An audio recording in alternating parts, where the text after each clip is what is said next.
এই যে ব্যাসার্ধটা 42/2 করে সেন্টিমিটার না, ওটা ডেসিমিটার আছে, ডেসিমিটারটাকে মিটারে চেঞ্জ কর।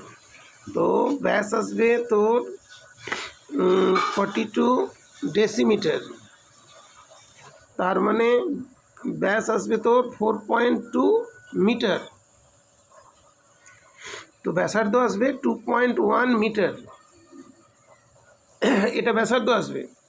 ব্যাসার্ধ আসার পর ওই 2.1 মিটার দিয়ে মানে ওটা বানিয়ে নিতে হয়ে যাবে।